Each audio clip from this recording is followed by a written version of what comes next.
It's Switch and Save days at Comcast Business. Switch now and save $650 a year off our regular price. Get started with 25 megabit internet and voice for $59.90 per month for a 2-year agreement when you sign up for EcoBill and automatic payment. Call 1-800-501-6000 today.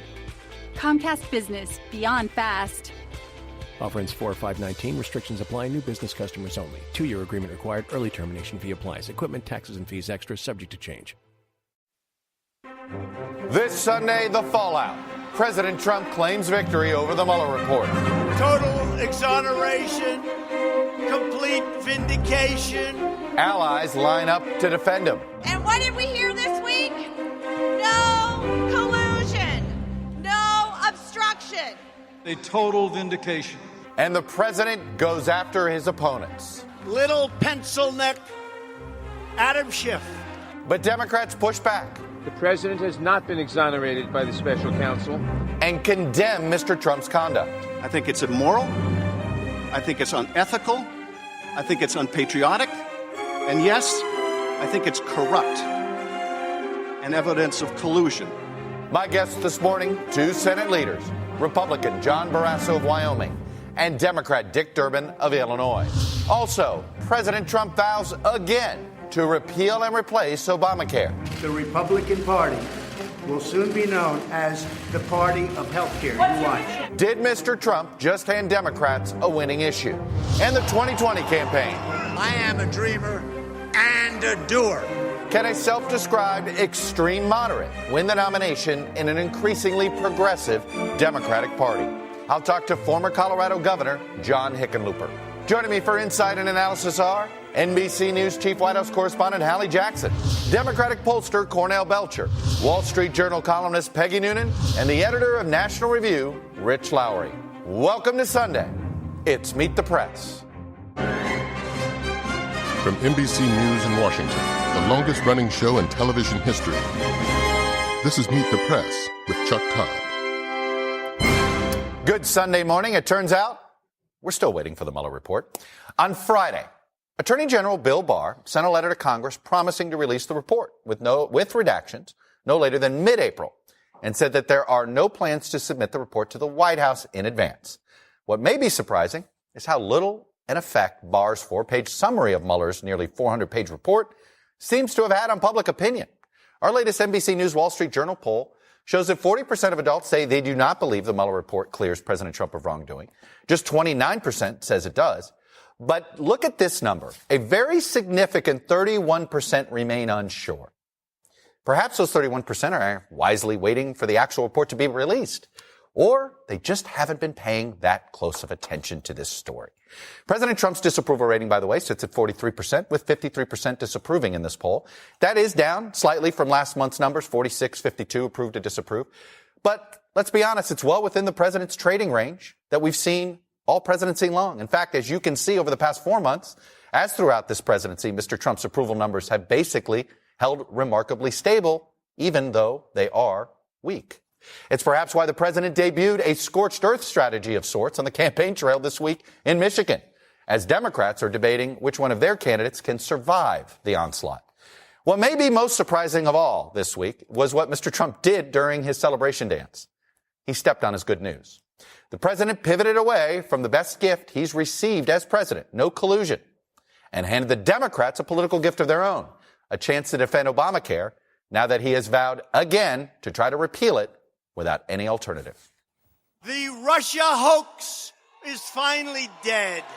President Trump took a victory lap this week. Total exoneration, complete vindication. A total vindication. As clear a vindication or exoneration that you can get. While Mueller did not conclude that the president committed a crime with the Russian government, he also did not exonerate him of obstruction of justice. And in that new NBC News Wall Street Journal poll, just 6% of Democrats, 19% of independents, and only 64% of Republicans believe the report clears Mr. Trump of wrongdoing. Now, Democrats are rejecting Attorney General Bill Barr's timeline, demanding the full report be released by Tuesday. Show us the report, and we can draw our own conclusions. We don't need you interpreting for us.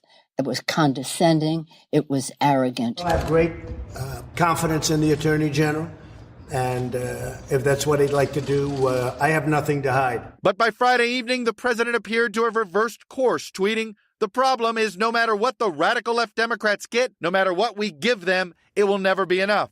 So maybe we should just take our victory and say no." Barr has already said he will redact the report for grand jury testimony, classified information, material that could affect ongoing investigations, and information that would, quote, infringe on the personal privacy and reputations of what he calls peripheral third parties. Another way, perhaps, of invoking executive privilege. The Democrats have to now decide whether they will continue defrauding the public with ridiculous bullshit. Republicans have moved on to singling out political enemies. Adam Schiff's leadership of the Intelligence Committee is compromised. He needs to resign from the committee. Little pencil neck Adam Schiff. Sick. These are sick people. Schiff called out the president's conduct. I think it's immoral. I think it's unethical. I think it's unpatriotic. And yes, I think it's corrupt and evidence of collusion. And Mr. Trump appears focused on revenge, attacking his investigators, seeking to blunt their credibility. I'm sorry. They have to be accountable. Some Republicans worry that the president will fixate on the wrong message and were rattled by the Trump administration's surprising decision to tell a federal appeals court on Monday that the entire Affordable Care Act should be overturned. I'm very disappointed and vehemently opposed. We have a chance of killing Obamacare. We almost did it, but somebody unfortunately surprised us with thumbs down. But we'll do it a different way. And joining me now is the chair of the Senate Republican Conference, John Barrasso of Wyoming. Senator Barrasso, welcome back to Meet the Press. Thanks for having me, Chuck. I want to get to health care, but let me start with the Mueller report. The Attorney General is working on getting a redacted report to Congress and the public by mid-April. I understand the public perhaps seeing a redacted version. Shouldn't Congress, who gets regular intelligence report, shouldn't Congress see the full, some members of Congress see the full report? Well, first, the headlines were very clear last week. No collusion, no collaboration, no conspiracy. I've called for a release of the full report. Unredacted? Well, that's what I've been calling for. I understand the Attorney General has some specific issues and areas that he has to be concerned. I think anything you give to Congress, ultimately everyone will see, so I don't see a lot of difference in terms of making sure the public sees it. Do you think this is a mistake to draw out this fight, that essentially the more he redacts, the more it becomes you're essentially having the wrong debate in Congress, which is about transparency and the lack thereof? Well, I'm for transparency and for accountability. When Mueller was appointed, he was the patron saint of all that is just and good in the world. So let's see his work. Dianne Feinstein said. That's what Chuck Schumer said. Now they just kind of want to seem to throw him under the bus when he found out that there was nothing there. They don't seem to be happy with the results. But he is somebody that was praised from both sides of the aisle as being able to do a fair and compelling commitment to the job assigned to him. Are you confident there's nothing there? I mean, let me quote from Mr. Barr's report. He said the special counsel states that while this report does not conclude that the president committed a crime, it also does not exonerate him. What do you take that to mean? The president says he's exonerated. Who's right here, by the way? Well, the headlines are no collusion, no collaboration, no conspiracy. The headlines That's what is there. I want to see the headlines whole report. are Bill Barr's memo. Bill Barr said the report doesn't exonerate him. The president says he is. Where do you come down on this? I've asked for the full report to be released. The Attorney General will make that final decision, and ultimately the voters will make that decision. As you just saw from your report, last week NBC interrupted a golf tournament. CBS interrupted the Final Four. People wanted to get back to the sports they were watching. They were more interested in that than they were in the breaking news. You may be right. Let me ask you this. The special counsel did not find a crime when it comes to conspiracy. There is a counterintelligence investigation. This is what we know from it. And I'm curious if you think the president is exonerated from all of these things. Allegedly asking Comey for loyalty, allegedly telling Comey that he hoped he could let Flynn go, telling the Russian ambassador in the Oval Office that he got this Comey thing out of the way, the public asking for help.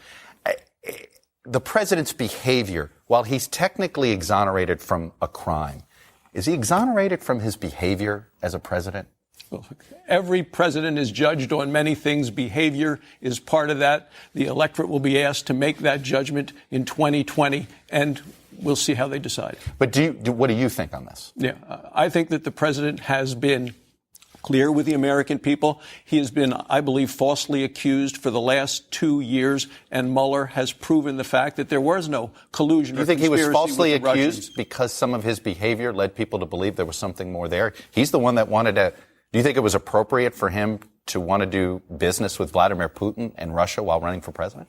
The president is an international businessman, has success all around the world. It is not surprising that when he chose to run for president, he was continuing to do the business that he had been doing. I understand you stated a bunch of facts there. You didn't state any opinion. Do you think it's appropriate? No. I think that it's not surprising that international businessmen do these things. Right, but he wanted to run for president. Should he have given that up? No. Was that a mistake to pursue something like that? Because it may have helped trigger all of this suspicion. It probably did trigger this suspicion, but I don't think that there is a fault there on the part of the president. I want to ask you one other thing about Bill Barr's reading of expansive executive power. Here's what he said about what he wrote in his memo before becoming Attorney General. He said, constitutionally, it is wrong to conceive of the president as simply the highest officer within the executive branch hierarchy. He alone is the executive branch. Thus, the full measure of law enforcement authority is placed in the president's hands, and no limit is placed on the kinds of cases subject to his control and supervision. This maintains, do you believe the Attorney General is right of this expansive view that essentially the president of the United States is the law? Well, I believe the Attorney General is right in his evaluation of the law and how it works, but no man is above the law. How could you, though, correct this viewpoint? I mean, you're saying that he's right, but it does claim that as sitting president of the United States, he is above the law. Maybe he won't be after or before, but he is while. No, I'm not a lawyer. I don't play a lawyer on television. There are experts that look into that, and I know that Lindsey Graham, the pit bull that he is on the Judiciary Committee chairman, is going to continue to work on this area. Do you think investigating the investigators is a good idea? Lindsey's a pit bull, and I think he's heading down that road. Do you think it's a good idea? Again, you've been very careful not to express your personal opinion on these things. Any reason? My opinion is we need to get beyond this. We need to get to the point where we focus on our strong, healthy, growing economy. We focus on the issues that are on the American public mind. And what we've seen is this is not something I hear about at home in Wyoming, Chuck. I was there this past weekend. And do you think not investigating Hillary Clinton is a good idea? Do you think then not investigating Hillary Clinton is the way to go? Well, it does seem to me that that's how we got here to begin with, and all of the things that were leading up to the 2016 election. I wish it would all be behind us, but we're not there yet. All right, let me move forward in health care. The president said you, Senators Cassidy and Senator Scott, are coming up with an alternative health care plan that will protect pre-existing conditions that can replace Obamacare. Is that true, and what does this plan look like if it is? Well, as you know, it's going to need bipartisan support because Nancy Pelosi is the Speaker of the House. Every time I talk to President Trump, we talk about health care. Mm-hmm. He knows with regard to pre-existing conditions that I'm a doctor. My wife, Bobby, is a breast cancer survivor. She's been through surgery 3 times, chemotherapy twice. He knows I am 100% committed, as are Republicans, to protecting people with pre-existing conditions. We are absolutely continuing to work on this, realizing that it has to be bipartisan. My concern is that the biggest threat that I see to the freedom and the economy of this country is this complete government takeover of health care, which is where the Democrats are going, this Medicare for all with longer lines, rationing of care, higher taxes, less freedom. And it is now the liberal litmus test of all the Democrats running for president. But that isn't the law as it is right now. Is it a mistake for the president to have joined the lawsuit to say that Obamacare is unconstitutional? Do you want it overturned? Do you want the courts to overturn this right now, or do you want it kept in place until you guys figure this out? Well, first of all, this lawsuit isn't imminent. There's not going to be any decision on this for a couple of years, but it shouldn't be a surprise to anybody that Republicans are opposed to Obamacare. We have been for a long time. But for 10 years, you have been. I was thinking about this. It was 2009 that we began the debate. Mm-hmm. It's 2019. You guys have been talking about having a plan to protect pre-existing conditions for 10 years. And you haven't been able to come up with one. You had Congress and the presidency for 2 years. You haven't been able to come for one. Why should we expect it now? You know, the Obama health care law, I think Republicans and Democrats agree it has failed to keep its promises. Prices are skyrocketing and continue. I was in Wyoming at my medical office on Friday talking to patients, doctors. Bronze plan, cheapest bronze plan in Wyoming for a family of four, $1,900. The deductible, $12,000. That's not right. The president is right. This is on the American people's minds. But you can't find an alternative that would make that cheaper yet and protect pre-existing conditions, correct? Or you'd have it. Yeah, well, right now, we've done things to lower the cost of pharmaceuticals. They're lower this year than last year. We've gotten rid of the gag order on pharmacists. We have found ways through association health plans to have people join together to get half the cost of insurance, cuts the cost. These short-term plans, you want to let people buy what they need, what's appropriate for them, so they can get the care they need from a doctor they choose at lower costs. Let me ask this. Should the American people expect an actual health care plan alternative from the Republican Party this year? The American people should expect to not have to be burdened with the incredible costs that are affecting them now as a result of the health care Will we see a law. new plan from the Republican Party about what their alternative is? I've been working on a plan since the day I got to the Senate, and it is association health plans. It is allowing people to buy what works for them. Let ranchers join together and deal with transparency. The president is right on that. Drug costs, which are actually coming down. There are things that are working, but we need bipartisan support at a time where the Democrats want to take over all of health care and eliminate insurance from 160 million Americans. Senator Barrasso, I'm going to leave it there. I wish we had more time on this. I have a feeling we're going to be debating health care. We've done it the last 10 years. My guess is 10 more. Senator Barrasso, thanks for coming on and sharing your views, sir. Thanks for having me. Joining me now from the other side of the aisle is the Senate Democratic Whip, Dick Durbin of Illinois. Senator Durbin, welcome back to Meet the Press. Good to be with you, Chuck. I know you're chomping at the bit in health care, but I want to ask first about Mueller and this Tuesday deadline. Mr.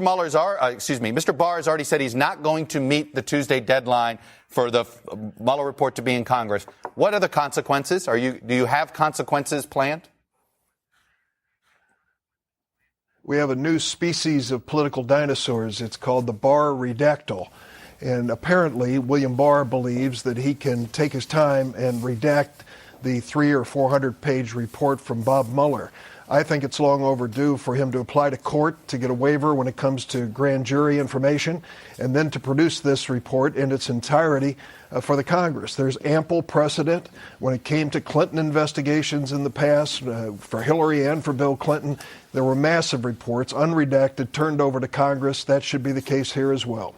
You know, before Mueller came out, you had been sort of preaching some sort of calmness. You had said things like, why don't you park yourselves on the sidelines until Mueller's work is completed? All right, Mueller's work is completed. I know you're waiting to see what's in it. But you saw the polling. You know that while this is an obsession among the bases of both parties, there's a vast chunk of America that has tuned this out and doesn't want this focus. You heard Senator Barrasso say that he wishes their side could move on. Do you think it's time for your side to move on? Well, I think there should be a complete disclosure of the Mueller report. I was standing in the subway in Chicago on Friday, and a lady came up to me named Deborah, and she said, "We paid for that inquiry. Why can't we see the report?" She's not a professional politician by any means, but I think she speaks for most of America. I don't want to dwell on it, but I think it's important we at least see what Bob Mueller produced. Sally Yates had an important column just a day or two ago. She said, remember, at the heart of this was the Russian interference in our election. To stop them from doing it again, to find out what conduct helped them or hurt them, we ought to see the full Mueller report that gets into the counterintelligence phase. So it does have application to what we do moving forward. Let's release the entire report. Let the American people see what happened. You sit on the Judiciary Committee. The chairman there, Republican from South Carolina, Lindsey Graham, has indicated he wants to do some investigating of the investigators. How did this get started? He has said he wants to talk about Comey. Are you with him on this? Do you think that's an investigation that's necessary? I don't want to return to Travelgate, Benghazi, the Clinton emails. I think we can move forward from here. We ought to focus on the counterintelligence aspects of this and the security of the 2020 election.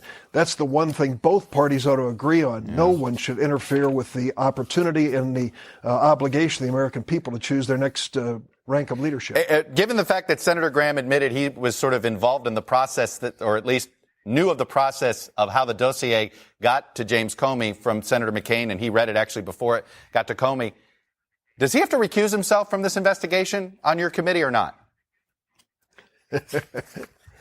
Do you think Lindsey Graham would recuse himself from any investigation? I can't imagine it. And I'll tell you, I hope we don't dwell on this. As I said, it is yesterday's newspaper with Mueller's report. Let's put it to rest one way or the other. Yeah. If there's action needed by Congress to keep our political system intact, let's move forward. All right, I want to move to a few issues, but I want to start first with immigration. The front page of the New York Times this morning notes that, look, whatever you want to call it, wherever you want to put the blame, we have a problem right now on the border. The Secretary of Homeland Security wrote this letter to Congress. DHS is doing everything possible to respond to a growing humanitarian catastrophe while also securing our borders. But we have reached peak capacity and are now forced to pull from other missions to respond to the emergency. Look, I'm well aware you don't like the president's plans on immigration, the wall, all of those things. The fact is, we do know there is a massive migration crisis right now. Does Congress have the responsibility to give Secretary Nielsen more tools to deal with this temporarily? Let me tell you the first thing we ought to do, and this administration, which was the author of the zero tolerance policy, removing over 2,800 toddlers, infants, and children from their parents with no tracing of where they were being sent so they could be returned. The first thing we need to do is to meet the humanitarian needs at the border.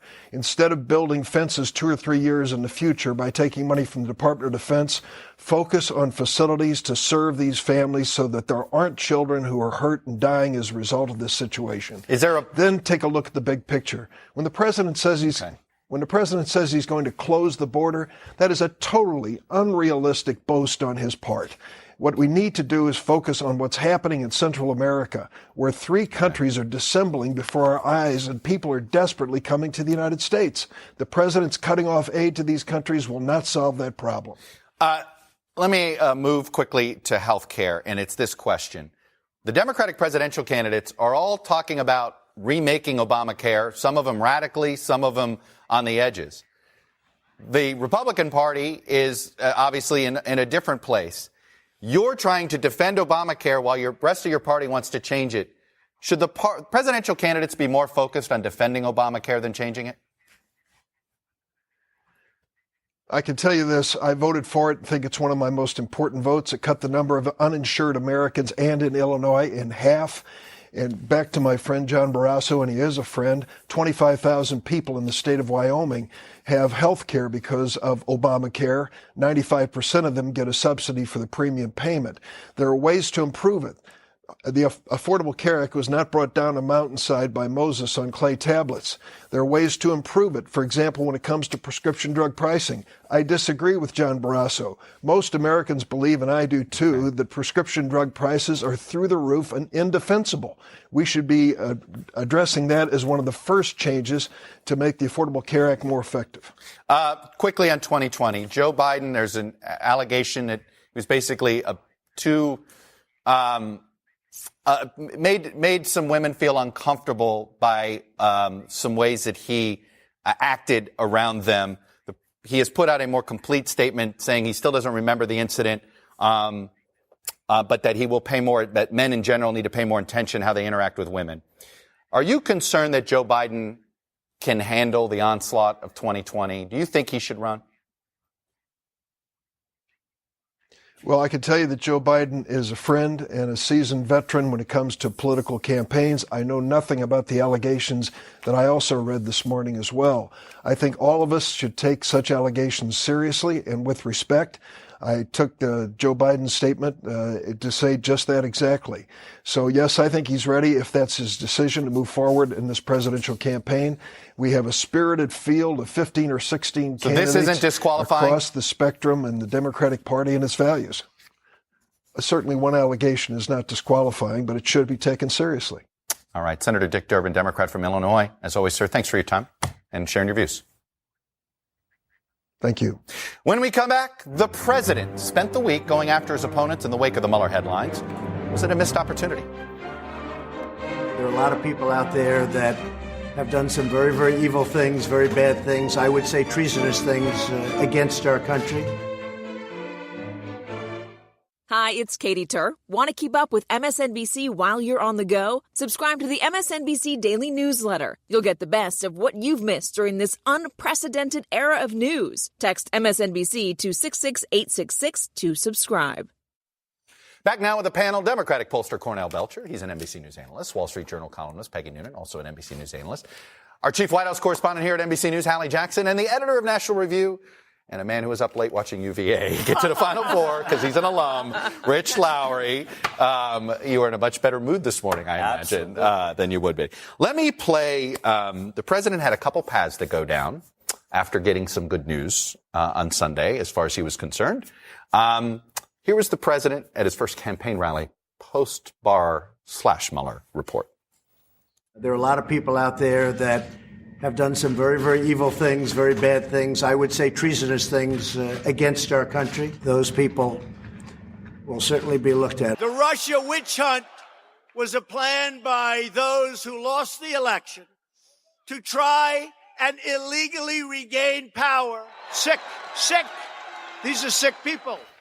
Peggy, maybe I'm stuck in a time warp that thinks that, boy, you have a political opportunity, take it. Yeah. He could have gone down one path. One is that path, the Uma Thurman Kill Bill path, right? Trying to take revenge. Or he could have cornered the Democratic Party this week and said, all right, I'm ready for infrastructure. Let's go. Yeah. But he went down the revenge path.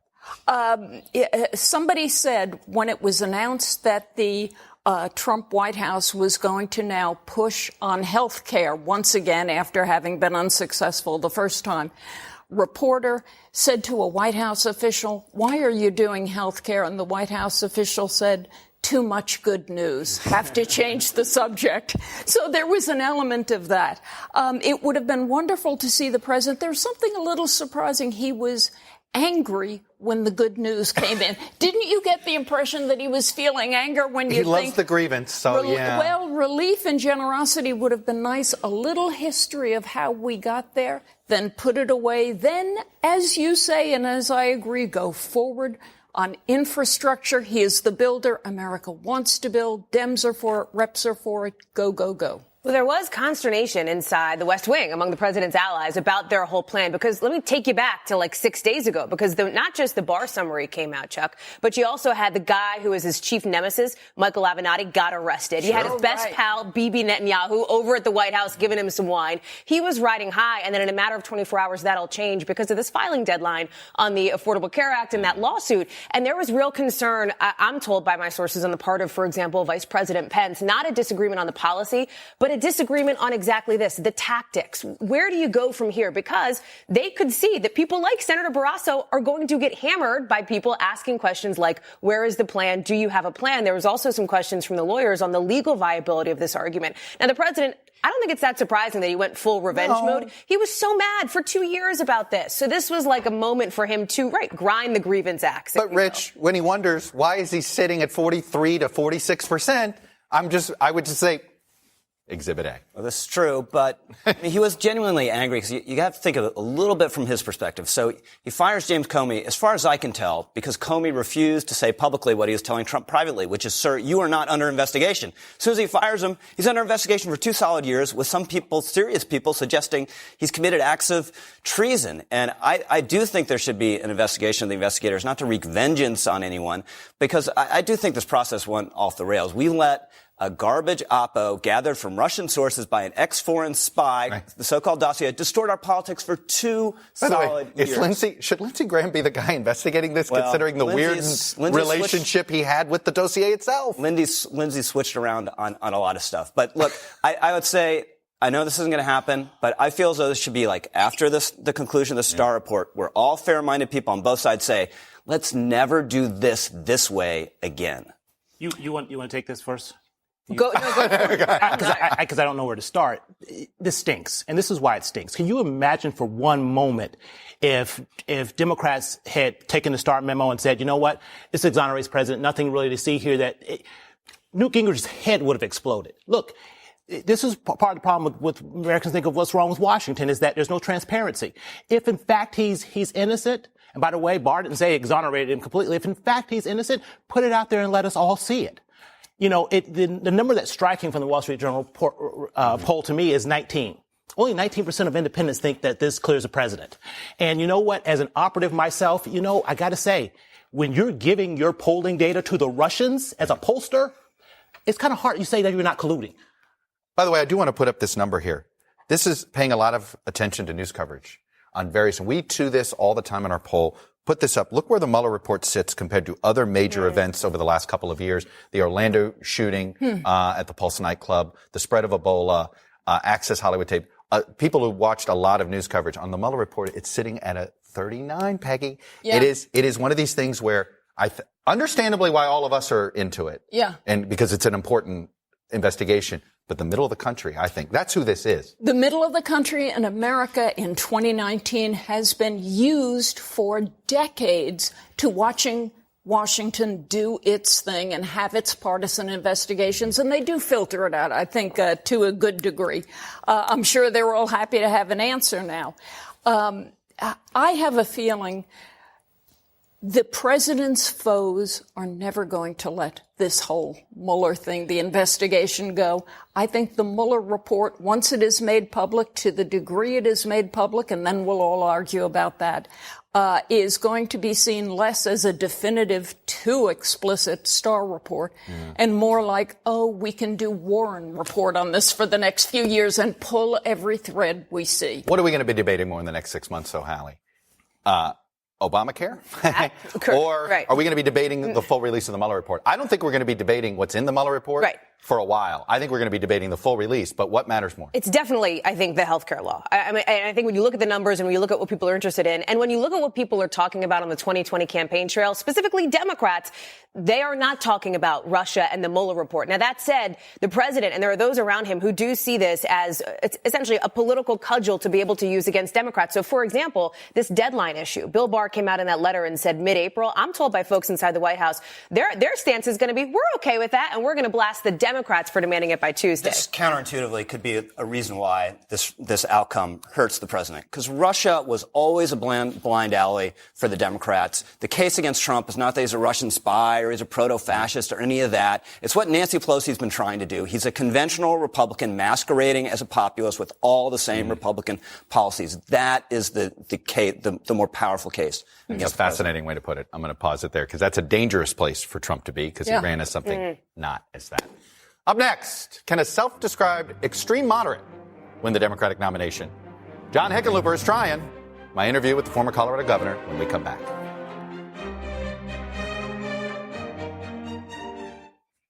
Welcome back. In a Democratic Party moving to the left, at least rhetorically, it could be hard to accuse John Hickenlooper of pandering. The former Colorado governor is opposed to things like Medicare for all. He's a moderate on immigration and considers himself a fiscal conservative, unlike some of his better-known 2020 opponents right now. Still, Hickenlooper is a proven vote-getter, having been elected governor of Colorado twice and mayor of Denver twice. And presidential candidate John Hickenlooper joins me now from Denver. Governor Hickenlooper, welcome back to Meet the Press, sir. Good morning. Let me just start. Look, I want to dive into it. People want to assess your ability to be president. We've got a front page story in the New York Times today that I'm sure you've already seen about the crisis at the border, that we have a larger debate about immigration. And I'm not asking for your larger answer on that. I'm curious, what would you be doing right now? We have a huge influx right now. They're gaming the system differently. We don't have the facilities to deal with these type of asylum seekers. What would you do right now? Well, certainly I wouldn't have gotten us into the situation we find ourselves at the border now. And I would not have ripped away hundreds and hundreds, thousands of kids away from their mothers and then shipped them off to adoptive families. I mean, it's a form of kidnapping. I think the key was to keep out in front of this issue and make sure we had the facilities so that we could provide, humane processing of people that were, in many cases fearing their lives were at risk and fleeing perhaps certain death to try and come to America. This country's been built on immigration. We should respect and have a process that's fair for everyone. What do our borders look like in a Hickenlooper administration? How tight, how secure, how porous? How would you describe it? No, I think you need borders, but you have to recognize that we are a country built on immigration. Right now, we have more job openings than we have people looking for work. We've got to reevaluate our entire immigration system and whether we need more workers to help bring in our crops, which we're at the borderline now, where last fall we were leaving some of our fruits and vegetables in the fields and unharvested, whether we need more electrical engineers to keep our tech industry at the front of the global competition. I mean, that's all got to be incorporated into a comprehensive treatment of immigration and making sure that in the process of doing that, we solve the complexities of the border. What is an extreme moderate, right? A radical moderate. There's different versions of this. I've heard you off the record say versions of this as well. Define it for voters. How do you want that defined when we hear this phrase that you're an extreme moderate? Well, I don't like any of the labels. I've tried to do both when I was in small business, but also when I was a mayor, when I was a governor. I've tried to address bringing people together and getting things done. And I really do believe we're in a crisis now of division that encompasses healthcare and the environment and the economy. And what I've done again and again is been able to bring people together and get stuff done. So we got to almost universal coverage in healthcare in Colorado. We expanded Medicaid. We created one of the most innovative exchanges in the country. We got the environmental community to sit down with the oil and gas industry and actually create the first methane regulations in the country that the oil and gas industry paid $60 million to implement, but are, the equivalent of taking 320,000 automobiles off the roads. I think of all the candidates so far, I think I'm the person who has the most continuous example, the most, continuous record of actually getting people together and bring them together, put down your weapons, and then get things done. But Governor, what somebody on the left would say, you're going to sit down with the oil and gas industry. That's the problem. You're going to let them write the legislation. There's been too much accommodation over the years, not just on that issue. But that is the argument coming from the new progressive left. How do you deal with that as a candidate?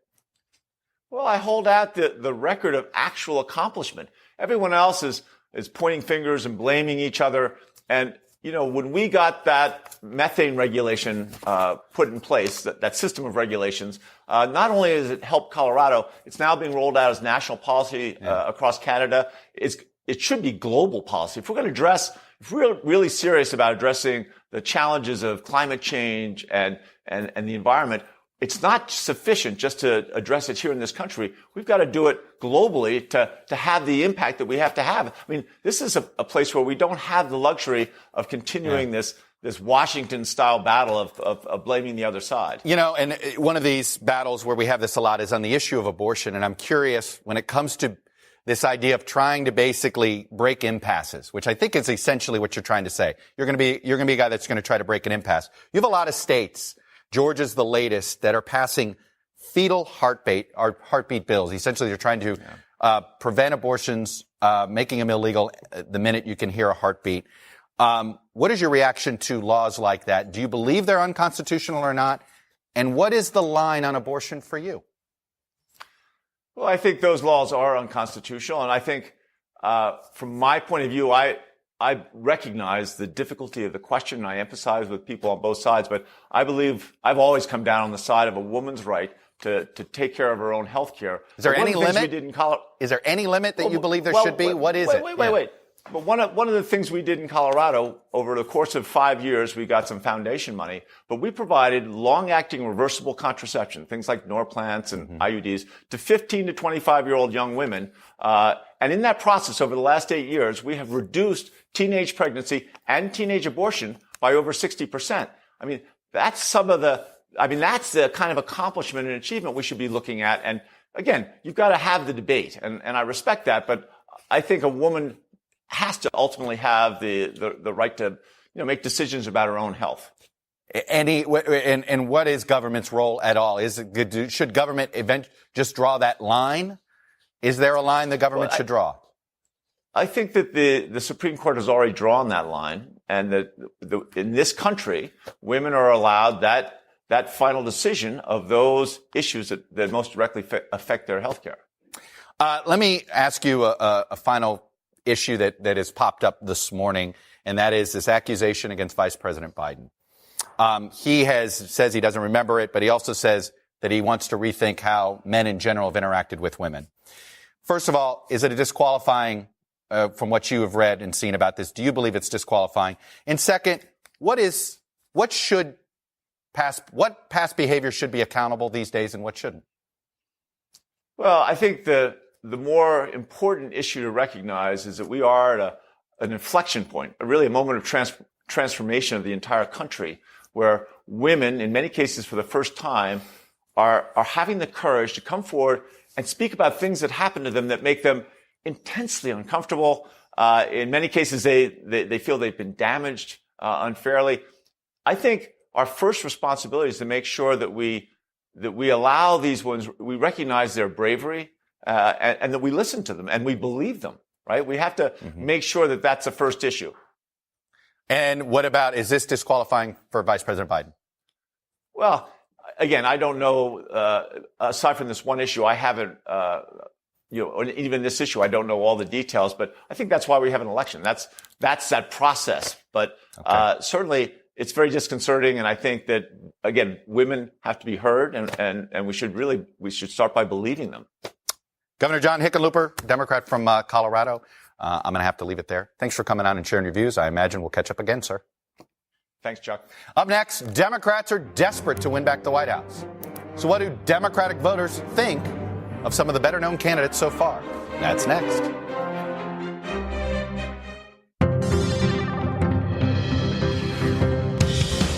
We are back, data download time. So how do voters feel about the 2020 candidates so far? Our new NBC News Wall Street Journal poll offers a few clues. There's one candidate we're pretty confident will be on the ballot come November 2020, and that's President Donald Trump.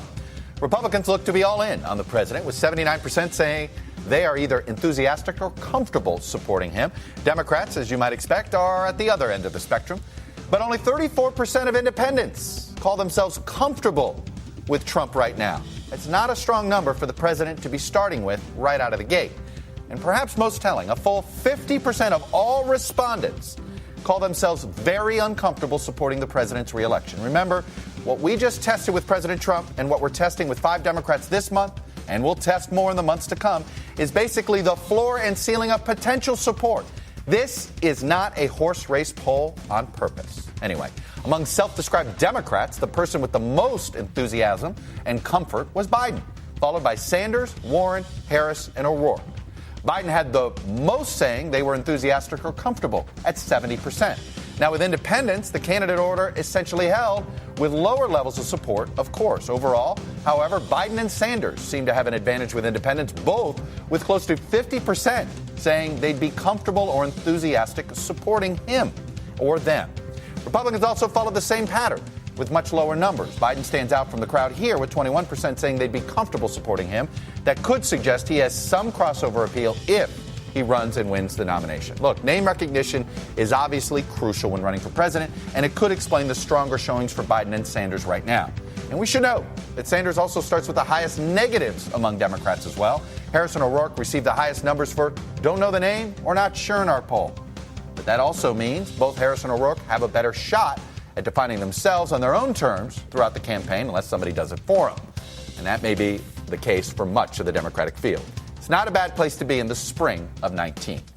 When we come back, speaking of 2020, the political re-education of Joe Biden.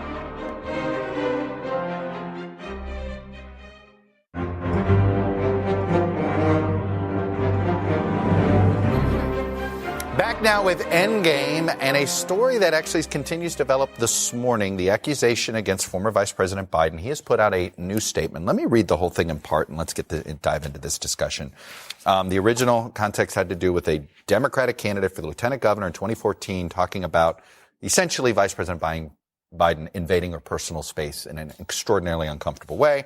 Here's what Vice President Biden, his second statement on this. In my many years on the campaign trail and in public life, I have offered countless handshakes, hugs, expressions of affection, support, and comfort. And not once, never did I believe I acted inappropriately. If it is suggested I did so, I will listen respectfully. But it was never my intention. I may not recall these moments the same way, and I may be surprised at what I hear. But we have arrived at an important time when women feel they can and should relate to their experiences, and men should pay attention, and I will. Cornell Belcher should note, Lucy Flores, who's did an interview this morning on CNN, called this statement better than the first one. It's a very good statement, but it's also not what you want to start off your campaign having a conversation about, right? I think they want to start their campaign having a conversation about leadership and vision for the future. This is not, but this is also what happens when you're the front runner, and you die by a million paper cuts. And I think this is going to be, given his time in history, they want to focus on his competence in beating Trump. They don't want to be talking about this morning. Let me put up the headlines that you referred to here. Politico has a great one, which is that he's getting a quick 2020, blindsided by a dose of 2020 reality. Obviously, this allegation, there was also Anita Hill's come up this week, his back and forth on Roe v. Wade. Joe Biden's greatest strength is the fact that he's been in the political mainstream for 40 years. Right. His greatest weakness is that he's been in the political mainstream for 40 years. Well, on this allegation, there's a reason God gave us the handshake. It's always respectful. It's always appropriate.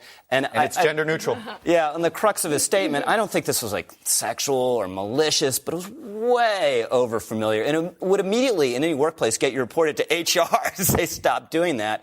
And the problem he's going to have is, as you say, all this record and how he deals with it. And I just think if he apologizes too much, he's going to risk seeming insincere and weak.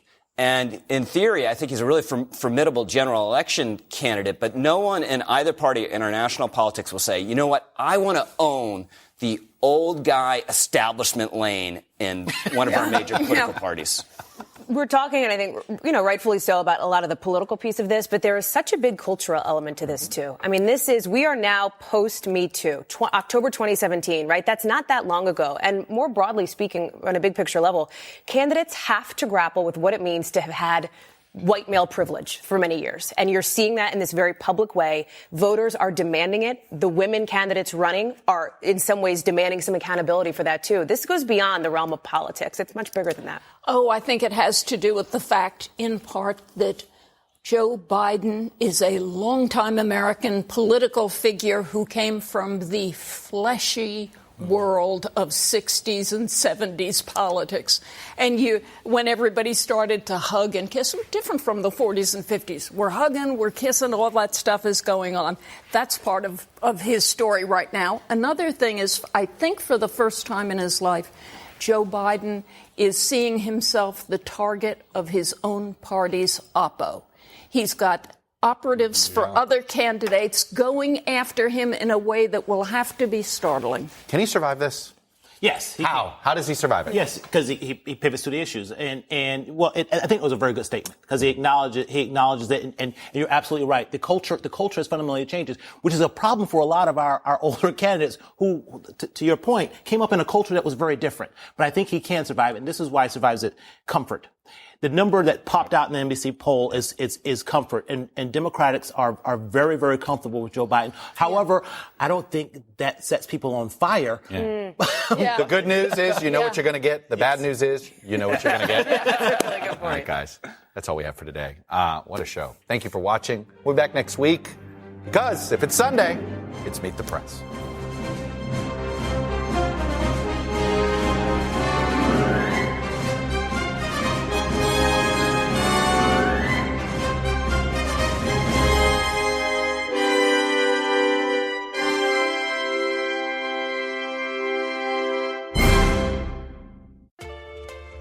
Switch and save days at Comcast Business. Switch now and save $650 a year off our regular price. Get started with 25 megabit internet and voice for $59.90 per month for a 2-year agreement when you sign up for EcoBill and automatic payment. Call 1-800-501-6000 today. Comcast Business. Beyond fast. Offer ends 4/5/19. Restrictions apply. New business customers only. 2-year agreement required. Early termination fee applies. Equipment, taxes, and fees extra. Subject to change.